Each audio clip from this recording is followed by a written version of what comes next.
बिस्मिल्लाहिर्रहमानिर्रहीम।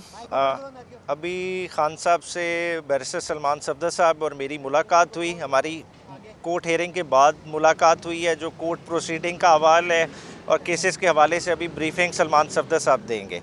जो खान साहब के साथ मीटिंग हुई उसमें खान साहब ने सबसे पहले तो अपनी कौम को मुबारकबाद पेश की है। उन्होंने कहा है कि कौम वाकई जो है ना जमहूरियत के साथ खड़ी हुई और नज़रिए के साथ खड़ी हुई, और जिस तरह से खान साहब ने ग़ुलामी नामंजूर का नारा दिया था वो नारा अमली तौर पे उसे अमली जामा इस कौम ने पहनाया। जिस तरह से औरतें निकली, बुज़ुर्ग हमारे निकले और शहरी, तमाम शहरी निकले वोट, और जिस तरह से जिस अंदाज में वोट कास्ट किया गया पीटीआई की फेवर में वो अनप्रेसिडेंटेड था। ये 1970 वाले इलेक्शन की भी उसको क्रॉस कर गया है, और इस पर उन्होंने बार बार रिपीटेडली मुबारकबाद कौम को पेश की।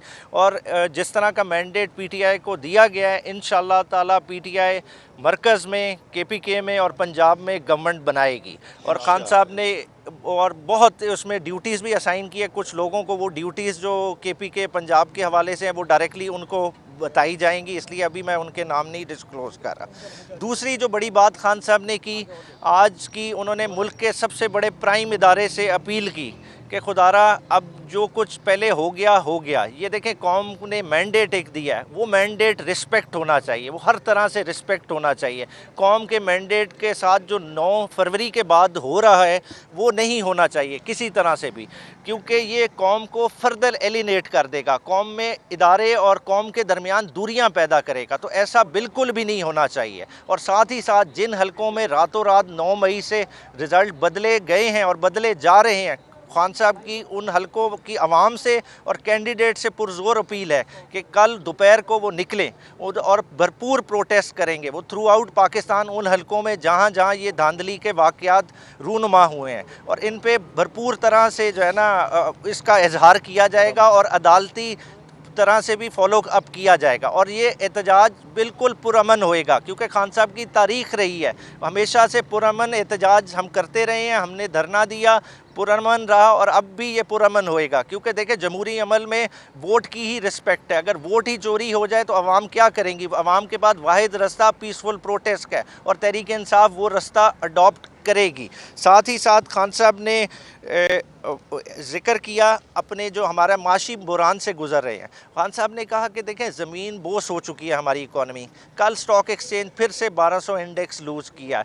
ये क्राइसिस हम घुटने लग चुके हैं। इस वक्त पॉलिटिकल अनसर्टेनिटी हमें किसी तरह से, हमारा मुल्क मुतहम्मिल ही नहीं हो सकता। तो इस चीज़ पे हमें बड़ा ही बखूबी गौर करना पड़ेगा। अगर हम इस तरह से चलाएँगे तो पाकिस्तान के लिए इर्रिपेरेबल डैमेज होने जा रहा है। तो खुदारा इस चीज़ पे तमाम लोग गौर करें, गौर व फिक्र करें और पाकिस्तान को उस तरफ ना लेके जाएं। साथ ही साथ इस अमल में देखें, हमने एक शख्स को बिठाने के लिए अपने तमाम इदारों को कमज़ोर कर दिया है, चाहे वो नैब हो, चाहे FI हो। पुलिस को जिस तरह से इस्तेमाल किया, अगेंस्ट देयर विल इस्तेमाल किया। पुलिस से वो काम कराए गए वो शायद जो वो नहीं करना चाहते थे।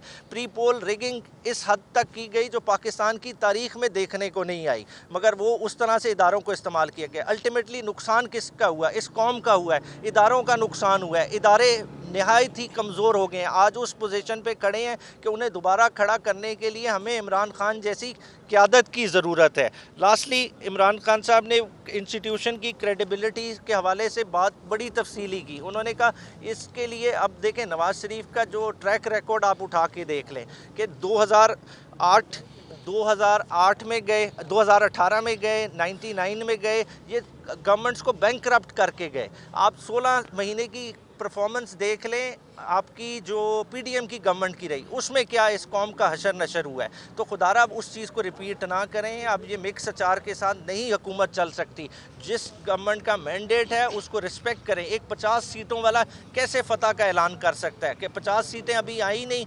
आप इंडिपेंडेंट्स की जो लेबल कर रहे हैं PTI के उससे डबल उस वक्त नंबर है, मगर उसका आप मैंडेट का रिस्पेक्ट नहीं करते, आप किसी चीज़ का इंतज़ार नहीं करते। आपकी टिकटें दोहा की कटी हुई 65 टिकटें ऑन रिकॉर्ड है इत्तेहाद एयरलाइन की, ठीक है। तो अचानक ये क्या इतना बड़ा शिफ्ट आया है? तो इन सारी चीज़ों को देखने वाला है। PTI का मैंडेट हर तरह से रिस्पेक्ट करें और हमें एक बड़े क्राइसिस से बचाएं। शुक्रिया।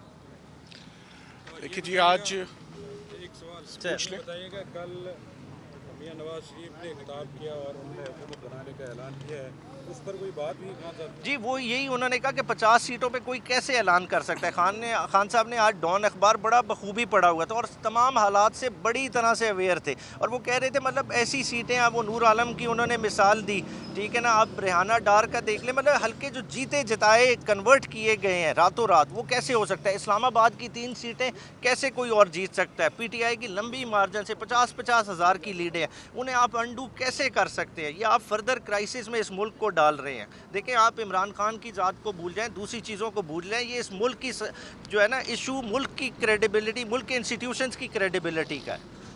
अच्छा, ये बताइएगा देश के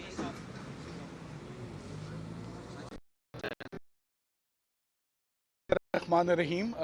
जैसे कि आपने उमैर न्याजी साहब से सुना कि आज कानूनी टीम जो मौजूद थी अलकादिर नैब ट्रायल के अंदर, कानूनी टीम को अंदर जाने आज एक दफ़ा फिर नहीं दिया गया।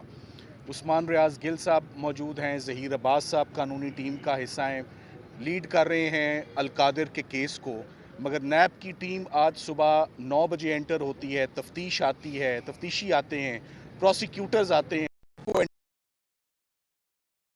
ट्रायल है, ये कैसी ओपन प्रोसीडिंग्स हैं जिसमें इमरान खान साहब के प्रोफेशनल लॉयर्स को रिपीटेडली कोर्ट में एंट्री नहीं दी जा रही। मैं इस बात से ये तीसरी चौथी दफ़ा हम ये आपके आगे रख रहे हैं कि जिस वक्त मुकदमे में तारीख डल गई, 15 तारीख खामोशी से हमारी गैर मौजूदगी में बुशरा बीबी को पेश किए बगैर, वो भी इस मुकदमे में बराबर की सरकार के मुताबिक शरीक हैं, मुलज़मा हैं, तो उनको कैसे आपने पेश नहीं किया, उनको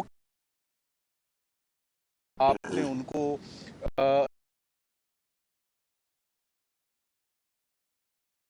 तमाम रिक्वायरमेंट्स के होते हुए यहाँ पर बुशरा बीबी को नहीं रखा जा रहा।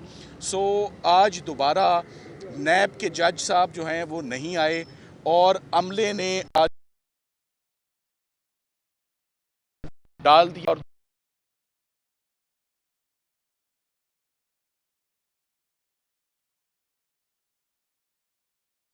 इसके बाद रिपीटेड रिक्वेस्ट के बाद और एक फॉर्मल एप्लीकेशन के बाद कि कानूनी टीम का इमरान खान साहब से मिलना, मुझे इमरान खान साहब से मिल के सबसे पहले तो ये खुशी हुई कि मुझे लग रहा था कि वो ताज़ा जिम करके और एक्सरसाइज करके और नहा के आ रहे थे, बड़े फ्रेश थे, बड़े अच्छे मूड में थे। और सबसे जो इम्प्रेसिव बात थी, he was very well informed, he exactly nose what is going on, he exactly knows how the elections took place. बड़ी तफसीली हदायत उमैर न्याजी साहब को दी जो उन्होंने आपसे शेयर की, कुछ उनके मैसेजेस थे वो दिए। क्रिमिनल केसेस के हवाले से उन्होंने, मैं आपको ये बताता चलूँ कि खान साहब 16 महीने से क्रिमिनल केसेस का वन आफ्टर दी अदर, कभी लाहौर, कभी कोयटा, कभी कराची, कभी इस्लामाबाद, कभी पिंडी, कोई ऐसा मुकदमा नहीं, कोई ऐसा जुर्म नहीं जिसमें इमरान खान साहब को जिसको उन्होंने फेस ना किया हो, कोई ऐसा मुकदमा नहीं जो झूठा ना साबित हुआ हो, कोई ऐसा मुकदमा नहीं जिसमें ज़मानत ना कन्फर्म हुई हो। सो आज दिन तक मैं उनको इस बात की खराज तहसीन पेश करता हूँ कि आज खान साहब को 5-6 माह हो गए हैं जेल में। उन्होंने किसी एक दिन मुझसे नहीं पूछा कि मैं अक गया हूँ या थक गया हूँ या मुझे किस दिन बाहर निकालोगे। So hats off to him कि वो अपने उसी मजबूती से वो खड़े हैं। उन्होंने किसी दिन लीगल टीम को प्रेशराइज़ नहीं किया कि मेरे बाहर निकलने में कितने दिन हैं। अलबत्ता हम अब ये ज़रूर समझते हैं कि इन मुकदमों का एक एंड होना चाहिए, इनका एक लॉजिकल कंक्लूजन होना चाहिए, और अब दिन आ गए हैं कि इमरान खान साहब को इन तमाम मुकदमों और इनकी भंवर से बाहर निकल के वापस अपनी आवाम में उनको आना चाहिए। इलेक्शंस आपके सामने हैं, वो आपने देख लिए हैं। लीगल केसेस मेरे सामने हैं, वो सारे के सारे खोखले हैं, सारे बेबुनियाद हैं, सारे रेत का पहाड़ हैं, एक हवा के झोंके से सारे गिरने वाले केसेस हैं। वो गलत जुमला नहीं बोला कि 10 सेकंड और 14 सेकंड में क्रिमिनल केसेस ख़त्म होंगे। आप इन केसेस को शुरू तो करने दें। उन्होंने जाते जाते मुझे ये ज़रूर कहा कि मेरी अपील्स तोशाखाना में, साइफ़र में और इद्दत के केस में जल्द अज जल्द वो अपीलें लगाएं। अब तो आप chief justice Islamabad high court को आप मेरे बिहाफ पर कह सकते हैं कि इलेक्शंस भी हो गए हैं, अब तो मेरी अपीलें लगाई जाएं और अपीलें जो हैं वो सुनी जाएं। जितने भी आज दिन तक कानूनी मुकदमात इमरान खान साहब ने फ़ेस किए हैं, मैं ये आज बात ज़रूर कहना चाहूँगा 3 ऐसे मुकदमात थे जिसमें मैंने, वैसे तो हर क्रिमिनल केस में ही जो मुकदमा फेस कर रहा होता है उसको तकलीफ़ होती है, मगर 3 ऐसे मुकदमे मैंने देखे जिसमें उनको दिली दुख हुआ। पहला मुकदमा था ज़िल्ले शाह का। ज़िल्ले शाह का जो मर्डर हुआ और उसका ज़िम्मेदार इमरान खान साहब को ठहराया, मैंने उनको ज़्यादा हर्ट पाया।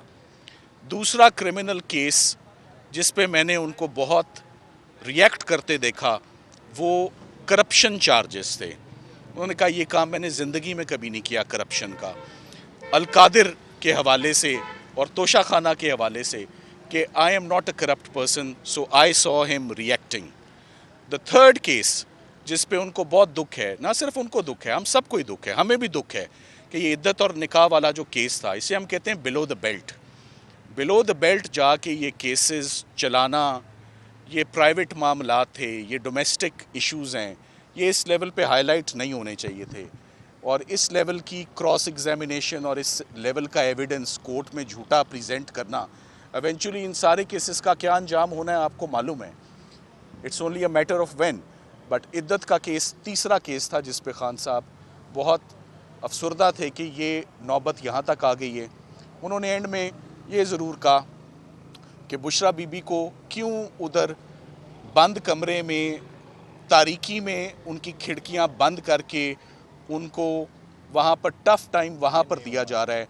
वहाँ पर इर्द गिर्द कोई और ख़वातीन नहीं है, उनको अकेले वहाँ रखा जा रहा है। उनकी अपील है कि उनकी बेगम को, ना उनकी ख्वाहिश है इमरान खान साहब की, ना उनकी बेगम की ख्वाहिश है, ना उनके किसी वकील ने किसी जगह उनके बिहाफ पे कोई दरख्वास्त दी। सो वो चाहते हैं कि जैसे तमाम कैदी अपनी कैद काटते हैं जब तक उनकी सज़ाएं मुअत्तल ना हो जाएं या ज़मानतें ना हो जाएं, बुशरा बीबी से भी कोई इम्तियाजी सलूक ना रखें, आप उनको भी अडयाला जेल में मुंतकिल करें। और जैसे हर कैदी सज़ा काट रहा है, जैसे इमरान खान साहब काट रहे हैं, वो भी वापस यहाँ पर उनको मुंतकिल किया जाए। सो बहुत जल्द आप देखेंगे कि अगले 2-3 दिन में इमरान खान साहब की जितनी भी अपील्स हैं वो अपने फ़ाइनल मराहिल में हैं। फ़ाइनल मशावरत के बाद इमरान खान साहब की ज़मानत की एप्लीकेशंस भी इस्लामाबाद हाई कोर्ट में आएंगी और उनकी अपील्स भी फ़ाइल होंगी। और जैसे ये केसेस कंक्लूड हुए हैं रात की तारीकी में, बैक टू बैक 3 दिनों में, हम उम्मीद करते हैं कि जैसे 3 दिनों में सज़ाएं सुनाई गई हैं वैसे ही 3 दिन फिक्स हों और ये अपीलें सुनी जाएं। Thank you very much.